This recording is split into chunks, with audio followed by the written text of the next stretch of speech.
नदी के किनारे एक जंगल में बंटी चिड़ा अपनी पत्नी कोमल चिड़िया और दो बच्चों के साथ रहता था। बंटी चिड़ा जंगल में अपना एक ढाबा चलाता था। बंटी चिड़ा बहुत ही स्वादिष्ट भोजन बनाकर बेचता था, जिससे उसका ढाबा ठीक ठाक चलता था। वाह वाह बंटी चिड़े, कितना स्वादिष्ट भोजन है। इतना स्वादिष्ट पालक पनीर मेरी माँ भी बनाया करती थी। सच में बंटी तोता ठीक कह रहा है, बहुत स्वादिष्ट है भोजन। बंटी चिड़े के ढाबे पर दूर दूर से पक्षी आकर भोजन खाया करते थे। कुछ दिनों बाद जंगल में बरसात का मौसम शुरू हो जाता है।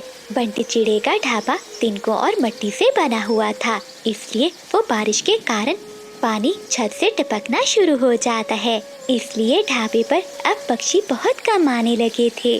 कोमल, पिछले 2 हफ्तों से बहुत कम पक्षी आए हैं ढाबे पर। अगर ऐसे ही बारिश चलती रही तो कैसे काम चलेगा। ये तो लगता है कि अब मुझे अपना ढाबा बंद ही करना पड़ेगा। पति जी, आप चिंता नहीं करें, ऊपर वाला सब ठीक कर देगा। बारिश में आने के लिए पक्षियों को दिक्कत तो होती होगी, ऊपर से ढाबे में पानी भी टपकता है, शायद इसलिए। अच्छा चलिए, आज मैं भी आपके साथ ढाबे पर चलती हूँ। फिर वो पति पत्नी बारिश में ढाबे पर चले जाते हैं। उस दिन भी वो भोजन बनाते हैं, लेकिन बारिश के चलते कोई पक्षी भी वहाँ नहीं आता। कोमल, लगता है आज ये सारा भोजन गरीब पक्षियों में ही बांटना पड़ेगा, कोई भी नहीं आया। उस दिन वो पति पत्नी सारा भोजन गरीब पक्षियों में बांट देते हैं। ऐसे ही कुछ दिन बीत जाते हैं। एक दिन जंगल में बहुत बड़ा तूफान आ जाता है। तेज हवाओं के साथ साथ आसमान पर बिजली जोरों से गरजने लगती है। एक बिजली बंटी चिड़े के ढाबे पर आकर गिरती है, जिससे उसका ढाबा जल जाता है। ये क्या हो गया कोमल, अब मैं क्या करूँगा। पति जी, मेरी भी समझ में कुछ नहीं आ रहा, लेकिन आप चिंता नहीं करें, ऊपर वाला सब ठीक कर देगा। दिन ब दिन बारिश बढ़ती जा रही थी। उसी बारिश में बंटी चिड़ा जंगल में काम ढूंढने निकलता है, मगर उसे कहीं भी काम नहीं मिलता। उल्टा सारा दिन बारिश में भीगने के कारण उसे सर्दी लग जाती है। अब जैसे तैसे वो चिड़ियाओं का परिवार अपने दिन गुजार रहा था। एक दिन कोमल चिड़िया का मुंह भोला भाई कौवा उनके घर आता है। जीजा जी, इतनी बारिश में काम करने ढूंढते हो, इससे अच्छा तो तुम मेरे साथ चलो। आप मेरे साथ मेरे घर पर काम करो। वैसे भी मेरा नौकर पक्षी दूसरे जंगल अपने घर गया हुआ है, उसकी जगह आप मेरी दुकान पर काम करना और मैं आपको तनख्वाह दूंगा। क्यों चिड़िया बहन, मैं ठीक कह रहा हूँ ना? हाँ बंटी जी, बादल भैया ठीक कह रहे हैं। वैसे भी हमारे पास कोई दूसरा काम तो है नहीं। जब तक कोई दूसरा और काम नहीं मिल जाता, आप यही कर ले। ठीक है बादल, तुम कहते हो तो मैं यही काम कर लेता हूँ। अब बंटी चिड़ा बादल कौवे की दुकान पर काम करने लगता है। वो बिना आराम किए सारा दिन काम करता है। वो अनाज की बोरियां उठाता है और दुकान के सारे काम करता है। लेकिन जैसे ही महीना पूरा हो जाता है तो बादल कौवा तनख्वाह देने के बहाने ढूंढने लगता है। तनख्वाह? कैसी तनख्वाह? बादल, तुमने ही तो कहा था उस दिन कोमल के सामने कि तुम मुझे काम करने के पैसे दोगे। नहीं नहीं, ऐसा कुछ भी नहीं है, तुम्हें काम की जरूरत थी। मैं तो तुम्हें यहाँ काम करने के लिए नहीं बल्कि अपनी मदद के लिए बुलाता था, और मदद करने के लिए भी भला कोई पैसे लेता है? कौवे, ये तुमने मेरे साथ ठीक नहीं किया, मैं तुम्हें देख लूंगा। जाओ जाओ, बड़े आए मुझे सबक सिखाने वाले। बंटी चिड़ा दुखी मन से अपने घर आ जाता है। आ गई पति जी, आज तो महीने की आखिर है, आपको तनख्वाह मिल गई होगी। हाँ पापा, आज तो हमारी फीस भी भर दीजिएगा। पता है टीचर रोज हमें बातें सुनाती है। ये सुनकर बंटी चिड़ा रोने लगता है। न जाने मेरा नसीब कैसा है, मेरे साथ कुछ भी अच्छा नहीं हो रहा। आप रो क्यों रहे हैं? ठीक से बताइए ना, क्या बात है? फिर बंटी चिड़ा अपनी पत्नी को सारी बात बताता है। ए ऊपर वाले, वो कौवा इतना बड़ा बदमाश निकलेगा, मैंने नहीं सोचा था। मुझे तो उसे भाई कहते हुए भी शर्म आ रही है। बंटी चिड़ा फिर से जंगल में नौकरी की तलाश में जाता है। जैसे तैसे उसे एक बड़े घर में काम मिल जाता है। अब वो उसी घर में काम करने लगता है। एक शाम जब बंटी चिड़ा बाजार से सब्जियां लेकर घर लौट रहा होता है, उसकी नजर सामने एक गिरे हुए कबूतर के बच्चे पर जाती है। कोई मेरी मदद करो। बंटी चिड़ा कबूतर के बच्चे के पास जाता है और उसे उठाकर डॉक्टर के पास ले जाता है। अंकल, कोई भी मेरे पास नहीं आया। मुझे घायल देखकर सभी पक्षी वहाँ से भाग गए। आपने कुछ भी सोचे समझे बिना मेरी जान बचाई। आपका बहुत बहुत धन्यवाद। बेटे, इसमें धन्यवाद की क्या बात है? अगर तुम्हारी जगह मेरा बेटा होता तो क्या मैं उसकी जान नहीं बचाता? जब कबूतर को अपने बेटे का पता चलता है तो वो थोड़ा थोड़ा हॉस्पिटल आता है। तुम्हारा बहुत बहुत धन्यवाद बंटी। अगर तुम ना होते तो पता नहीं मेरे बेटे का क्या होता। कबूतर एक पोटली बंटी चिड़े को देता है। ये लो बंटी, इसे इनाम समझकर रख लो। नहीं नहीं, मुझे इन पैसों की कोई जरूरत नहीं है। रख लो बंटी, तुमने मेरे बेटे की जान बचाई है, उसके सामने ये पैसे कुछ भी नहीं। फिर बंटी चिड़ा वो पैसों की पोटली लेकर घर आ जाता है। जब वो पोटली खोलता है तो उसपे ढेर सारे पैसे थे। ये देखकर कोमल चिड़िया और उनका परिवार बहुत खुश होता है। बंटी चिड़ा उन पैसों से अपना एक पक्का ढाबा खोल लेता है। इस तरह पक्षी अब उसके ढाबे पर आने लगते हैं, तेज बारिश हो या तूफान। अब जंगल के सभी पक्षी भी तेज बारिश में उसके ढाबे पर आकर भोजन खाते थे। अब बंटी चिड़ा अपनी पत्नी और बच्चों के साथ खुशी खुशी रहने लगता है। बिजली कभी अपने घर में आलू मटर वाले चावल बना रही थी। बबली कबूतरी बिजली कभी की पड़ोसन थी। बबली कबूतरी का बेटा अपनी माँ से कहता है, मम्मा, बिजली आंटी अपने घर में आलू मटर वाले चावल बना रही हैं। मेरा भी बहुत दिल चाह रहा है खाने को। जाइए, आप आंटी से मुझे आलू मटर वाले चावल ला दीजिए। अरे बबलू बेटा, आपको किसने बताया? मम्मा, मुझे जुगनू ने बताया है। ठीक है बबलू बेटा, तुम घर पर ही बैठो, मैं अभी बिजली से चावल लेकर आती हूँ। बबली कबूतरी अपने घर से निकलती है और बिजली कभी के घर जाती है। बिजली बहन, मेरा बबलू भी आलू मटर वाले चावल मांग रहा है, मुझे एक प्लेट चावलों की दे दो। ना ना कबूतरी, मैं तो किसी को एक चम्मच भी चावल नहीं दूंगी। न जाने कहां से आ गई हो मुंह उठाकर।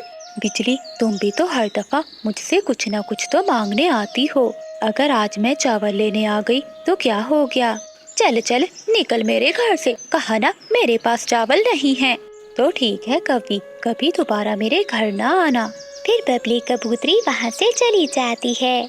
चिड़िया अपने घर के बाहर बैठी हुई थी। बबली कबूतरी चिड़िया के पास जाती है। बहुत बुरी है ये काली कवि। क्या हुआ बबली बहन, आप इतने गुस्से में क्यों हैं? वो काली कवि हर समय मुझसे कुछ न कुछ लेने आ जाती है। आज मेरे बबलू का मन कर रहा था चावल खाने को। जब मैं उससे लेने गई तो उसने मुझे वहाँ से निकाल दिया। बबली बहन, आपको तो पता है उस कवि का, वो किसी को कुछ नहीं देती। आलू मटर वाले चावल की खुशबू तो फैली हुई है। मेरी मीना भी जिद कर रही थी, इसलिए मैं भी आलू मटर वाले चावल बना रही हूँ। आप बबलू को लेकर यहाँ ही आ जाएं, हम सब मिलकर आलू मटर वाले चावल खाएंगे। मम्मा, क्या चावल बन गए हैं? नहीं जुगनू बेटा। बिजली, और कितनी देर लगेगी? बादल, मैं नदी से पानी ले आऊं, फिर हम सब मिलकर आलू मटर वाले चावल खाएंगे। बिजली कभी नदी से पानी भरने चली जाती है। जुगनू कौवा चुपके से रसोई में जाता है। मैं थोड़े से चावल खा लेता हूँ, मम्मा को नहीं बताऊंगा। ऐसा कहते हुए जुगनू कौवा आलू मटर वाले चावल खाने लगता है। वो पेट भरकर चावल खाने के बाद वहाँ से चला जाता है। बादल कौवे को भी चावल की खुशबू सता रही थी, वो भी रसोई में जाता है। ये चावल तो पककर तैयार है, मैं थोड़े से खा लेता हूँ। जुगनू कौवे के बाद बादल कौवा भी वो आलू मटर वाले चावल खाने लगता है। देखते ही देखते हंडिया तो खाली हो जाती है। बबली कबूतरी भी अपने बेटे बबलू को लेकर चिड़िया के घर आ जाती है। मानो चिड़िया आलू मटर वाले चावल बनाने लगती है। बिजली कभी नदी से पानी भरकर ला रही थी कि रास्ते में उसे उसकी बहन मिलती है। अरे पिंकी, तुम बिल्कुल ठीक समय पर आई हो, मैंने आलू मटर वाले चावल बनाए हैं, चलो हम सब मिलकर खाएंगे। बिजली कभी अपनी बहन पिंकी को अपने घर में ले जाती है। बिजली कभी जब हंडिया लेकर आती है तो वो खाली थी। ये क्या, इसमें तो चावल ही नहीं है, चावल कौन खा गया? जुगनू कौवा और बादल कौवा तो चुप बैठे हुए थे। ये जरूर तुम दोनों का काम है। अब मैं अपनी बहन को क्या दूंगी? दीदी, मुझे तो बहुत भूख लगी हुई है। पिंकी, तुम यहीं बैठो, मैं पड़ोसियों से कुछ लेकर आती हूँ। फिर बिजली कभी तोते के पास जाती है। तोते भैया, मेरी बहन आई है, मुझे थोड़ा सा भोजन दे दो। भोजन तो मगर कहाँ से? मैं तो खुद चिड़िया के घर से आलू मटर वाले चावल खा कर आ रहा हूँ। तुम भी जाकर चिड़िया के घर से आलू मटर वाले चावल ले लो। क्या मानो चिड़िया ने आलू मटर वाले चावल बनाए हैं? हाँ, मैं तो पेट भर कर खा कर आया हूँ। फिर बिजली कभी मानो चिड़िया के घर की ओर जाती है। अरे कबूतरी बहन, तुम भी यहाँ हो? हाँ, चिड़िया तुम्हारी तरह नहीं है। चिड़िया बहन, मेरी बहन आई है, मुझे थोड़े से आलू मटर वाले चावल दे दो। अगर तुम्हारी बहन आई है तो मैं क्या करूं? हम सब आलू मटर वाले चावल खा रहे हैं, हमें तंग मत करो। चिड़िया, मेरे सारे चावल चुगनू और बादल खा गया। तो फिर मैं क्या करूं? हमारा समय बर्बाद ना करो। बबली बहन, मैं तुमसे माफी मांगती हूँ। तुम चिड़िया से कहो मुझे एक प्लेट आलू मटर वाले चावल दे दे। बिजली, पड़ोसियों को एक दूसरे की मदद पड़ ही जाती है, इसलिए इतना घमंड न किया करो। बिजली कभी सभी से बहुत शर्मिंदा थी। मानो चिड़िया एक प्लेट बिजली कभी को दे देती है और बिजली कभी खुशी खुशी वहाँ से चली जाती है। प्यारे दोस्तों, इस कहानी को लाइक अपने दोस्तों के साथ शेयर करना मत भूलिएगा। आपका धन्यवाद। बादल कपा और बिजली कभी अपने पुराने दोस्तों से मिलने सागर वाले जंगल में आते हैं। उन दोनों के पास एक पुरानी पोटली थी जिसमें उन दोनों की चीजें थी। वो दोनों पति पत्नी सबसे पहले कोमल चिड़िया के घर जाते हैं। बिजली, चिड़िया ने तो बहुत अच्छा घर बना लिया है, हम 1-2 दिन यही रहेंगे। पति जी, कोमल चिड़िया मेरी पुरानी जानने वाली है, हम 1-2 दिन क्या, यहाँ पूरा हफ्ता रहेंगे। ऐसा कहते हुए बिजली कभी कोमल चिड़िया के दरवाजे पर दस्तक देती है। कोमल चिड़िया दरवाजा खोलती है। बिजली बहन, बादल भैया, आप बिना बताए ही आ गए। कोई बात नहीं, आइए आइए। कोमल चिड़िया उन कपों को अपने घर में ले जाती है। कोमल बहन, बहुत दिनों से तुम्हारा बादल भैया बोल रहा था कि मुझे पुराने जंगल के पक्षियों से मिलना है, इसीलिए सोचा इन सर्दियों में हम अपने पुराने दोस्तों के पास जाते हैं। बिजली बहन, ये तो आप दोनों ने बहुत अच्छा किया। इन दिनों हमारे जंगल में ढेर सारा दाना भी है और फल भी। अब तो हम सब अपने घरों में बहुत स्वादिष्ट स्वादिष्ट भोजन भी बनाते हैं। क्या कहा चिड़िया बहन? स्वादिष्ट स्वादिष्ट भोजन? क्या तुम्हें गाजर की खीर बनाना आती है? हाँ बिजली बहन, खीर तो मैं बहुत मजे की बनाती हूँ, क्या तुम खाओगी? हाँ चिड़िया बहन, मुझे खीर बहुत पसंद है। एक बार मैं किसान के घर में खीर खाने गई थी, लेकिन कमबख्त किसान ने मुझे वहाँ से भगा दिया। तो ठीक है दोस्तों, आज मैं तुम दोनों को गाजर की खीर ही बनाकर खिलाती हूँ। कोमल चिड़िया रसोई में जाती है और गाजर की खीर बनाने लगती है। बादल कपा और बिजली कभी अपनी पोटली रखते हैं और आराम से घोंसले में लेट जाते हैं। थोड़ी देर बाद कोमल चिड़िया भी खीर बना लेती है। वो सभी मिलकर बहुत मजे से खीर खाते हैं और फिर सो जाते हैं। अगली सुबह हो जाती है। चिड़िया बहन, क्या इस जंगल में मीठे मीठे फल भी हैं? हाँ बिजली बहन, ढेर सारे मीठे मीठे फल हैं, मैं अभी लेकर आती हूँ। चिड़िया बहन, मेरे लिए मीठे मीठे सेब लाना, तुम्हें तो पता है मुझे सेब बहुत पसंद है। हाँ हाँ बादल भैया, मुझे सब मालूम है। फिर कोमल चिड़िया अपनी टोकरी उठाती है और जंगल में से मीठे फल लेने चली जाती है। रास्ते में चिड़िया को कबूतर मिलता है। चिड़िया बहन, कहाँ जा रही हो? कबूतर भैया, मेरे घर में बिजली और बादल आए हैं, मैं उन्हीं के लिए मीठा फल लेने जा रही हूँ। चिड़िया, वही चोर कौवे? तुम्हें तो पता है चिड़िया, पिछले जंगल में उन कौवों ने मेरी पत्नी का सारा मेकअप चुरा लिया था।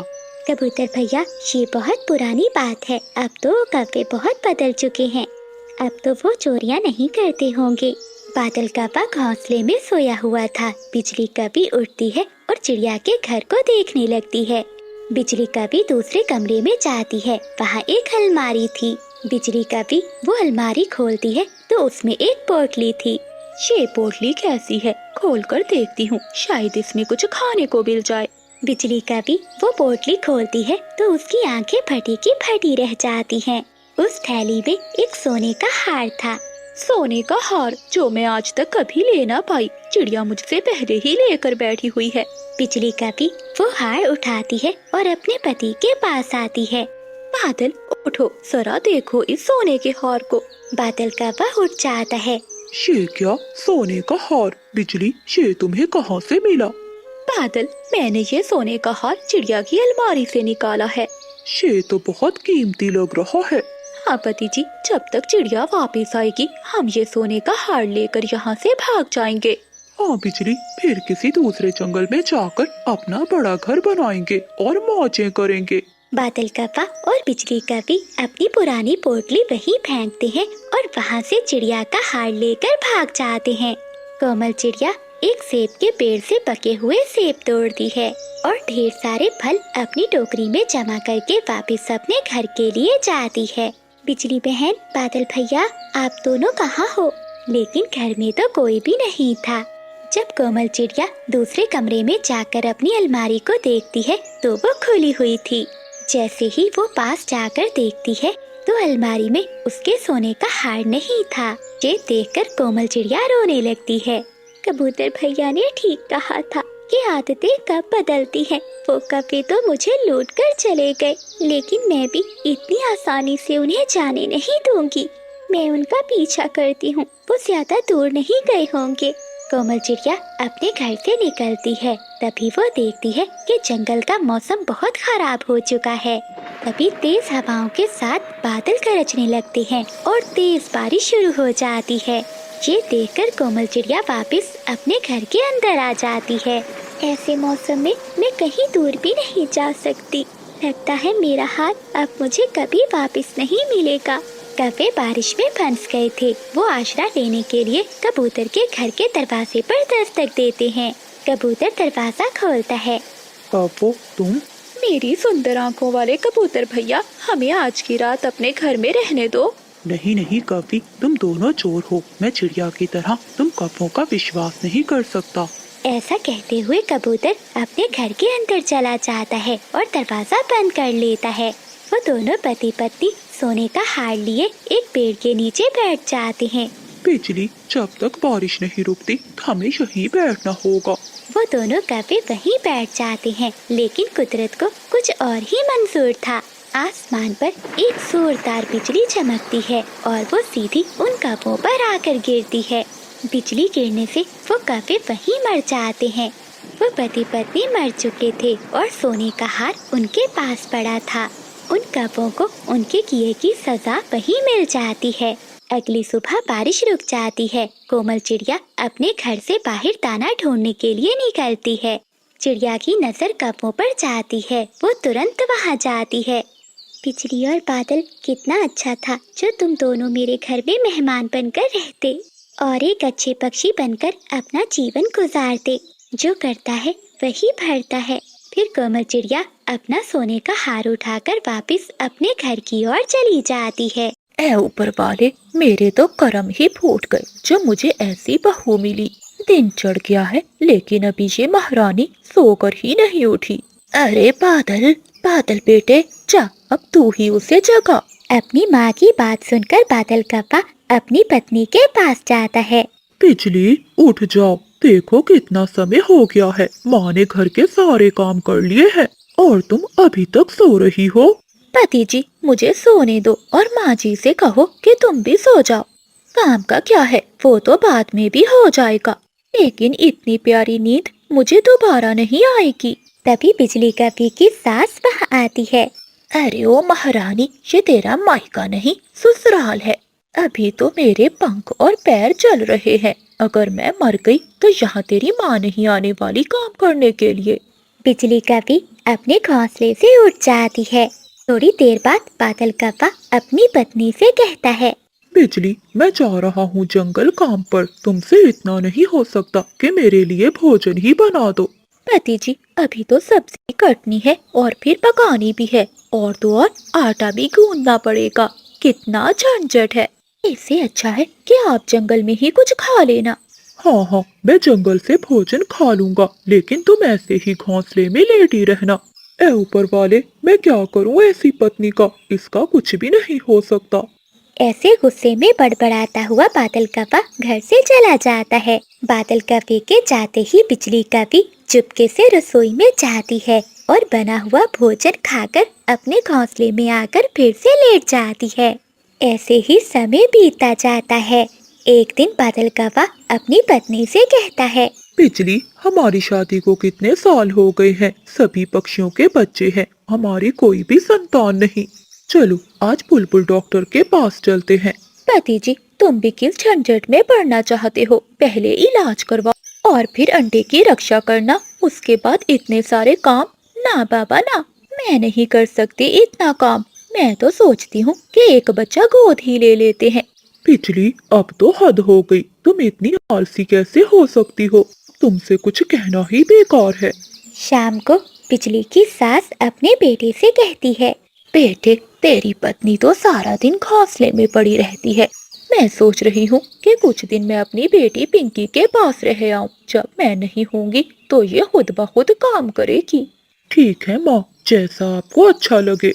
अगली सुबह बिजली की सास अपनी बेटी के घर चली जाती है। माँ जी तो चली गई, अब काम कौन करेगा? सुबह का नाश्ता, पति का भोजन और फिर झाड़ू पोछा सब। ए ऊपर वाले, मेरी इतनी बड़ी परीक्षा। अगले दिन बादल कव्वा अपनी पत्नी से कहता है, बिजली, अब तो उठ जाओ, माँ भी चली गई। हाय हाय बादल जी, मैं क्या करूं? मेरा सर दर्द से फटा जा रहा है। बिजली, पहले क्यों नहीं बताया कि तुम्हारे सर में दर्द है? कोई बात नहीं, मैं जंगल से भोजन खा लूंगा, लेकिन हाँ, तुम अपने लिए भोजन जरूर बना लेना। बादल कव्वा बिना खाए ही घर से चला जाता है। अरे वाह, अब तो मैं मजे करूंगी। अब तो वो बुढ़िया भी नहीं है काय काय करने के लिए। मुझे भी भूख लगी है, बनाने का झंझट मैं नहीं कर सकती। हाँ, एक काम करती हूँ, तोते के ढाबे से खाना ऑर्डर कर देती हूँ। बिजली कव्वी तोते को फोन करती है और खाना ऑर्डर कर देती है। थोड़ी देर में तोता बिजली कव्वी को पार्सल दे जाता है। बिजली कव्वी मजे मजे से वो सारा भोजन खाती है और फिर लेट जाती है। अब रोज ऐसे ही होने लगता है। बिजली कव्वी रोज कोई ना कोई बहाना बनाकर लेटी रहती। एक दिन बादल कव्वा अपनी पत्नी से पूछता है, क्या बात है बिजली, मुझे घर में कोई भोजन दिखाई नहीं देता, आखिर तुम क्या खाती हो? पति जी, मैंने क्या खाना है, सूखे दाने ही खा लेती हूँ। माँ जी क्या कही, मुझे तो बीमारियों ने ही पकड़ लिया। लगता है पति जी, अब मैं ज्यादा दिन नहीं जीऊंगी। कव्वा अपनी पत्नी की बातें सुनकर हैरान था। शाम को बादल कव्वा ही अपने लिए और अपनी पत्नी के लिए भोजन बनाया करता था। एक दिन बादल कव्वा जंगल में बहुत परेशान बैठा था। तभी उसकी दोस्त चिड़िया वहाँ आती है। क्या हुआ बादल भैया, आप बहुत परेशान लग रहे हैं। क्या बताऊं चिड़िया, मेरी पत्नी बहुत बीमार है, पूरा दिन कुछ भी नहीं खाती, सारा दिन ऐसे ही लेटी रहती है। बादल भैया, मेरे जानने वाली एक बुलबुल डॉक्टर है, आप अपनी पत्नी को वहीं ले जाएं। हाँ चिड़िया बहन, तुम ठीक कह रही हो, मैं अभी जाता हूँ। बादल कव्वा अपने घर की तरफ चला जाता है। जब वो घर के पास पहुंचता है तो वो देखता है कि चीकू तोता भोजन का पार्सल बिजली कव्वी को दे रहा था। अच्छा, तो ये बात है, ये हर दिन भोजन तोते के होटल से खाती है, इसलिए घर में भोजन नहीं बनता। ये तो मुझे बिल्कुल ठीक दिखाई दे रही है, अब मैं भी इसे सबक सिखाता हूँ। बादल कव्वा थोड़ी देर वहीं रुकता है और फिर घर में चला जाता है। तब तक बिजली कव्वी वो सारा भोजन खा चुकी थी। अपने पति को देखकर बिजली कव्वी चौंक जाती है। अरे पति जी, आप इस समय यहाँ? बिजली, तैयार हो जाओ, चलो हमें डॉक्टर के पास जाना है। अब तुम्हारा चेकअप करवाना बहुत जरूरी है, देखो तो अपने आप को, कितनी कमजोर हो गई हो। नहीं नहीं पति जी, इतना परेशान होने की क्या जरूरत है। आप चिंता नहीं करिए, मैं कुछ ही दिनों में ठीक हो जाऊंगी। नहीं नहीं, मैं कुछ भी नहीं सुनूंगा, हॉस्पिटल तो जाना ही होगा। बादल कव्वा पहले ही चिड़िया से कहकर बुलबुल डॉक्टर को सब समझा चुका था। अपने पति की जिद के कारण बिजली को हॉस्पिटल जाना ही पड़ता है। बुलबुल डॉक्टर, मेरी पत्नी की तबीयत बहुत खराब रहती है, खाना पीना भी छोड़ दिया है, आप इसे बचा लीजिए, मैं अपनी पत्नी को खोना नहीं चाहता। ठीक है कव्वे, आप चिंता नहीं करें, मैं अभी इसके सारे चेकअप करती हूँ। फिर बुलबुल डॉक्टर बिजली कव्वे के चेकअप करती है। कव्वे, ये तो बहुत बुरा हुआ, तुम्हारी पत्नी की एक किडनी खराब हो गई है। हमें जल्दी से जल्दी ऑपरेशन करके उसे निकालना होगा। अगर ऐसा ना किया तो इसकी जान को खतरा है। ये सुनकर बिजली कव्वे पूरी तरह से डर जाती है। चलो कवि बहन, जल्दी से ऑपरेशन करना होगा और तुम्हारी किडनी निकालनी होगी। नहीं नहीं पति जी, मुझे कुछ भी नहीं हुआ, मैं बिल्कुल ठीक हूँ। चलो चलो घर चलो, मुझे ऑपरेशन नहीं करवाना। बिजली, तुम डरो नहीं, एक छोटा सा तो ऑपरेशन है, उसके बाद तुम ठीक हो जाओगी। चलिए कवि बहन, 1 मिनट की भी देरी आपकी जान ले सकती है। बादल जी देखो मेरी तरफ, क्या मैं तुम्हें भी मार लगती हूँ? बिजली, तुम सारा दिन तो घोंसले में लेटी रहती हो और तुम्हारे सर में दर्द भी तो कितना होता है। ना कुछ खाती हो और ना कुछ पीती हो। बादल जी, मैंने सब झूठ बोला था, मुझे बहुत भूख लगती है। मैं तो ये सब काम ना करने के बहाने बनाती थी। मेरे सर में कोई भी दर्द नहीं है। ये तो मैंने काम से बचने के लिए सब नाटक किया था। चलो अब मुझे घर ले चलो। बिजली, मुझे पता है ये सब तुम झूठ बोल रही हो ताकि ऑपरेशन से बच जाओ। नहीं बादल जी, मुझे आपकी कसम, अपनी माँ की कसम, मुझे अपने मामा चाचा सबकी कसम, मैं बिल्कुल ठीक हूँ। मुझे माफ कर दो बादल। डॉक्टर जी, अब तो इसकी किडनी निकाल ही दो, तभी इसका आलस निकलेगा। पति जी, अब मैं कभी आलस नहीं करूँगी, समय से पहले काम करूँगी, लेकिन मुझे यहाँ से ले चलो। ठीक है बिजली, मैंने तुम्हें माफ किया, लेकिन पहले मुझे चिकन की बिरयानी खिलानी होगी। हाँ हाँ पति जी, चलिए मैं अभी बना कर देती हूँ। इस तरह बादल कव्वा अपनी आलसी पत्नी की अकल ठिकाने लगाता है। कोमल चिड़िया बचपन से ही अभागी थी। जब वो छोटी थी तो उसकी माँ की मृत्यु हो गई थी।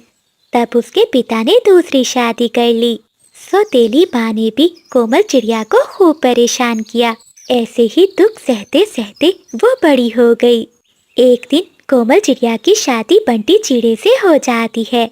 चिड़िया की सास बहुत सख्त मिजाज की थी। वो कोमल चिड़िया पर बहुत अत्याचार करती थी। अरे ओ बहू, उठो, जल्दी से झाड़ू पोछा करके मेरे लिए चाय बना कर ले आओ। सावित्री अपनी बहू से हमेशा काम ही करवाती रहती। अगर वो थोड़ी देर भी बैठती तो उसे किसी दूसरे काम में लगा देती। बहू, तुम्हारे साथ जिन जिन पक्षियों की शादी हुई है, अब तक तो उनके बेटे हो चुके हैं। मैं बता रही हूँ, मुझे भी बेटा ही चाहिए। कुछ ही दिनों बाद कोमल चिड़िया एक अंडे को जन्म देती है, जिसमें से एक प्यारी चिड़िया बेटी बाहर आती है। जब सावित्री चिड़िया की बेटी को देखती है तो बहुत गुस्से में आ जाती है। अरे ओ कलमोही, बोला था ना कि बेटा चाहिए, बेटी नहीं। बंटी चिड़ा चुपचाप खड़ा अपनी माँ की बातें सुन रहा था। वो अपनी माँ को एक बार भी नहीं समझाता।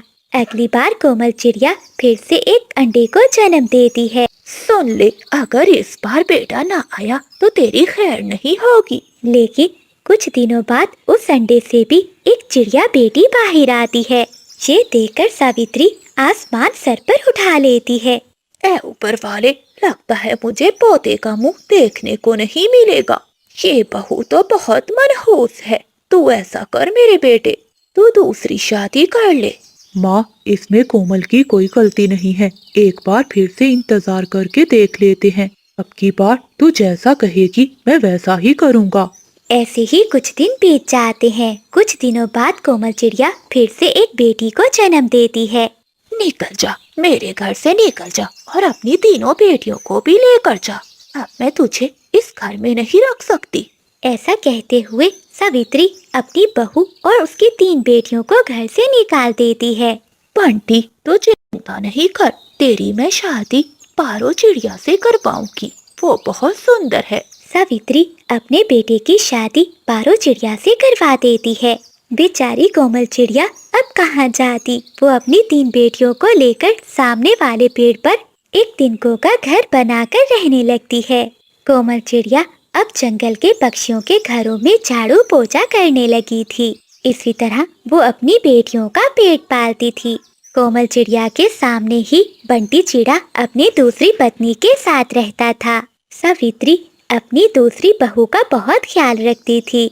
ऐसे ही कुछ महीने बीत जाते हैं। कुछ महीनों बाद पारो चिड़िया के अंडे से एक बेटा पक्षी बाहर आता है।